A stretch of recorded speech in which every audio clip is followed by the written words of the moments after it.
नमस्कार दोस्तों। भले ही 2025 का ये साल है, लेकिन हालत और हालात बिल्कुल वही हैं जो हमारे बंटवारे के दौर में थे। मतलब कि सियासी सरजमी के ऊपर रोज़ ऐसी घटनाएं होती हैं जो दिल को अंदर से काफ़ी दुखा देती हैं। आप कल्पना करके देखिएगा कि एक मंदिर है आपके घर के पास। उस मंदिर को लगभग 45 साल हो चुके हैं। मतलब कि यहाँ पर 45 साल से आप लगातार उस मंदिर में जा रहे हैं, आरती करते हैं और आसपास डेली वहाँ पर भजन कीर्तन होते रहते हैं। माता रानी की पूजा वहाँ पे होती है और एक बहुत बड़ी संख्या में जहाँ वो मंदिर स्थापित है वहाँ के आसपास के लोग डेली उस मंदिर में जा कर के अपनी प्रार्थना करते हैं। अचानक से वो तमाम भक्तगण उस मंदिर में जाते हैं पूजा अर्चना करने के लिए और वो पाते हैं उस स्थान पर कि मंदिर के ऊपर कुछ लोग बुलडोजर चला रहे हैं। मतलब कि यहाँ पर मूर्तियों को उनके द्वारा जमीन पर फेंक दिया गया है। गणेश जी की सूंड तोड़ दी गई है और माता रानी की आंखें फोड़ दी गई हैं। सोचिए, ये घटना बीते कल के दिन घटित हुई है ढाका के, मतलब कि बांग्लादेश की राजधानी ढाका के खिलकेत वाले स्थान पर। बहाना क्या बनाया सरकार ने? बहाना सरकार ने बनाया कि ये अवैध जमीन थी। सोचिए, महिलाएं बिलखती रही प्रशासन के सामने, बुलडोजर जो तोड़ने आया था उसके सामने बुजुर्ग हाथ जोड़ते रहे, लेकिन प्रशासन का जवाब था कि ये ज़मीन अवैध है। एक्चुअली बांग्लादेश में ना अब ये घटना एक्चुअली बहुत ही आम हो चुकी है। आप हर साल देखते होंगे 4 से 5 हिंदू मंदिर को वहाँ पर तोड़ा जाता है और 100 से ज़्यादा अल्पसंख्यक विरोधी घटनाएं यहाँ पे होती है। एक्चुअली यहाँ पर जो माइनॉरिटी होती है, माइनॉरिटी कहीं बहुत अधिक कमज़ोर हो रही है, क्योंकि बांग्लादेश में अधिकतर मुस्लिम आबादी की संख्या काफ़ी अधिक है और जो हिंदू आबादी है वो काफ़ी कम है। हर साल 4 से 5 200 मंदिरों को तोड़ना कोई छोटी मोटी बात नहीं है। अब सवाल ये है कि क्या ये धार्मिक हिंसा है या फिर आस्था की एक बहुत बड़ी हत्या? क्या भारत सिर्फ एक बयान दे करके रह जाएगा? अभी हाल ही में एक बयान आया है, उसकी क्लिप मैं इस वीडियो के एंड में अटैच कर दूंगा, उसको आप देख लीजिएगा कि आखिरकार भारत की तरफ से क्या बयान दिया गया इस घटना के बाद। अब बात करते हैं कि आखिरकार क्या हुआ एग्जैक्ट ढाका के खिलकेत वाले स्थान पर। तो जो मैं आपको डिस्कस करा अभी कुछ टाइम में पहले कि ये एक पुराना मंदिर था जो करीब 45 साल पुराना था, उस पर बुलडोजर चला दिया गया यहाँ की सरकार के द्वारा। सरकारी बयान केवल ये आया कि ये ज़मीन रेलवे की ज़मीन है और ये ज़मीन काफ़ी अवैध है, लेकिन स्थानीय लोगों ने साफ साफ ये बताया कि ये मंदिर हमारे बचपन से है। सोचिए, 45 साल बचपन से वो उस मंदिर को देख रहे हैं।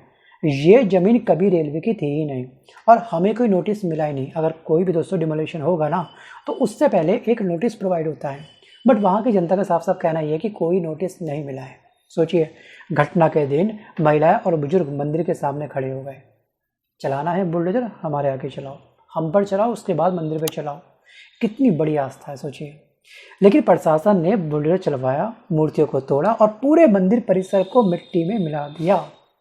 मतलब कि चप्पा चप्पा तोड़ दिया और मूर्तियों को चादर में लपेट करके पास के रेलवे लाइन के किनारे फेंक दिया।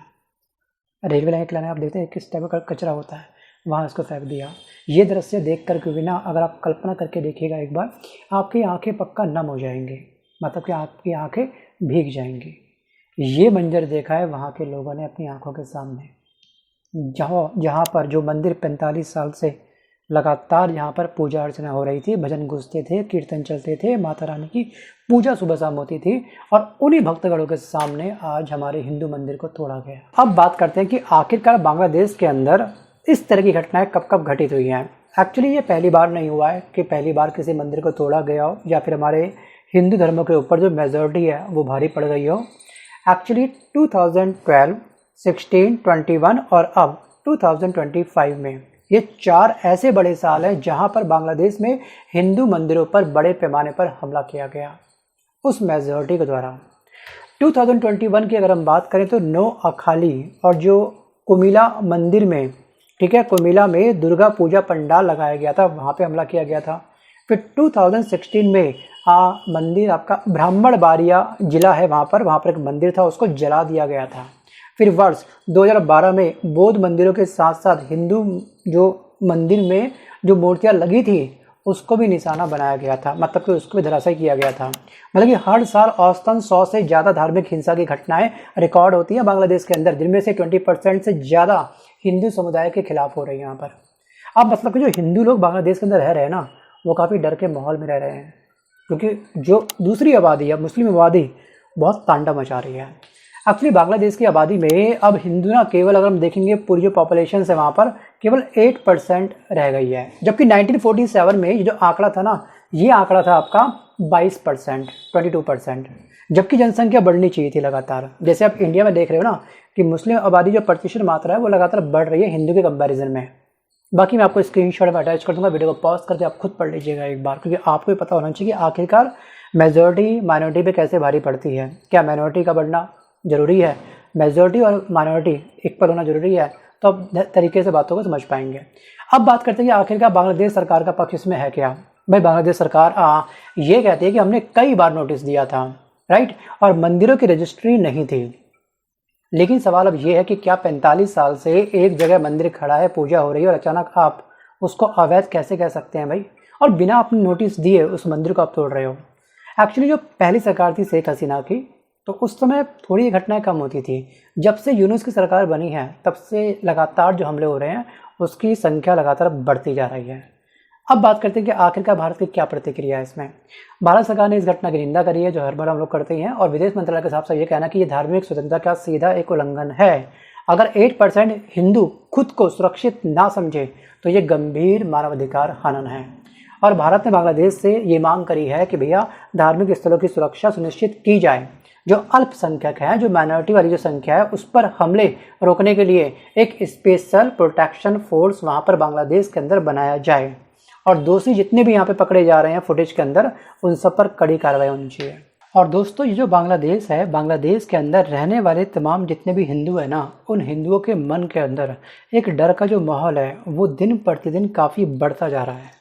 क्योंकि आज बांग्लादेश के अंदर दोस्तों मंदिर टूटा है, कल हमारे घर टूट सकते हैं, परसों शायद हमारे हिंदुओं के शरीर। एक्चुअली ये जो 45 साल पुराना जो मंदिर बीते करके दिन टूटा है ना, वहाँ पर तमाम जितने भी मैक्सिमम वहाँ पे लोग रह रहे थे जो उस मंदिर में पूजा अर्चना करते थे, उन्होंने साफ साफ ये बोला कि हमने माता रानी को अपने बच्चों की तरह पाला है। सोचिए, उन्हें ज़मीन पर हमारे सामने फेंक दिया गया। ये वहाँ की जनता बोल रही है, ये वहाँ के भक्तगण बोल रहे हैं। और वहाँ की जनता का ये भी कहना है, बांग्लादेश के रहने वाली जो हिंदू आबादी एक बड़ी संख्या में, उस आबादी का ये कहना है कि अब हमारे बच्चे स्कूल जाने से काफ़ी डरने लगे हैं। अरे स्कूल में जो मेजॉरिटी है वो मुस्लिम धर्म के लोगों की है, हिंदू आबादी वहाँ पे भी कम है, तो वो उन पे हावी हो जाते हैं। अब लोगों ने भी ओपन मंदिर में जाकर के पूजा अर्चना काफ़ी कम कर दी है कि किस मंदिर पे कौन सा कब हमला हो जाए कुछ नहीं पता। ये डर, ये खौफ सिर्फ धार्मिक असहिष्णुता नहीं है, ये उनके अस्तित्व पर हम कह सकते हैं एक सीधा हमला है। अब बात करते हैं कि आखिरकार समाधान क्या हो सकता है, क्या इसका कोई सॉल्यूशन है। देखिए, ताली बजेगी दोनों हाथ से, भारत की सरकार की तरफ से भी, और सबसे बड़ी ताली की जो फोर्स आना चाहिए वो आना चाहिए बांग्लादेश की सरकार से। सॉल्यूशन तो है, सॉल्यूशन ये है कि बांग्लादेश को कुछ कठोर कदम उठाने चाहिए। जितने भी मंदिर बांग्लादेश के अंदर है उनको रजिस्टर्ड कर लेना चाहिए, या फिर रजिस्टर्ड करने की प्रक्रिया स्टार्ट कर देनी चाहिए। और वो प्रक्रिया आसान होनी चाहिए, नहीं कि आप इतनी कॉम्प्लिकेटेड कर दो कि किसी धर्म के लिए आप रजिस्ट्रेशन काफ़ी ईजी कर दो, किसी के लिए काफ़ी मुसीबत कर दो, ऐसा भी ना हो। और अल्पसंख्यक सुरक्षा आयोग की स्थापना बांग्लादेश के अंदर होनी चाहिए, और हर धर्म के लिए समान सुरक्षा नीति बनाई जानी चाहिए। कोई भी धर्म पर कोई भी व्यक्ति के नाम नीति बिल्कुल इक्वल रहेगी। और सबसे ज़रूरी कि भारत को भी अपनी सीमा पार जो लोग रहते हैं हमारे हिंदू आबादी, उन पर भी नज़र रखनी चाहिए कि वो सुरक्षित वहाँ पे है या फिर नहीं है। वहाँ की हमला होता है तो हमको न्यूज़ मिल जाती है, मतलब कि हाँ वहाँ पे कुछ गलत हो रहा है। हमको लगातार वहाँ की अपनी हिंदू आबादी को भी मॉनिटर करते रहना चाहिए।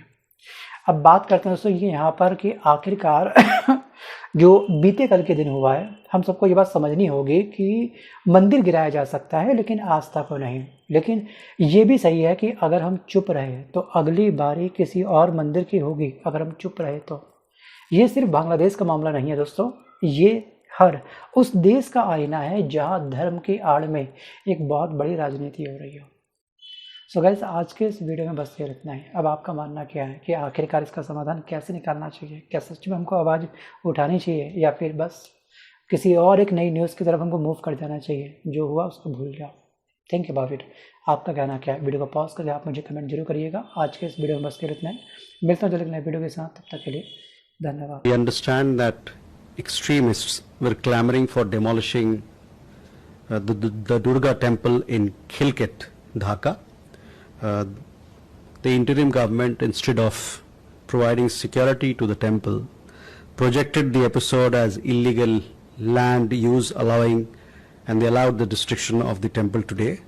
This has resulted in damage to the DT before it was shifted.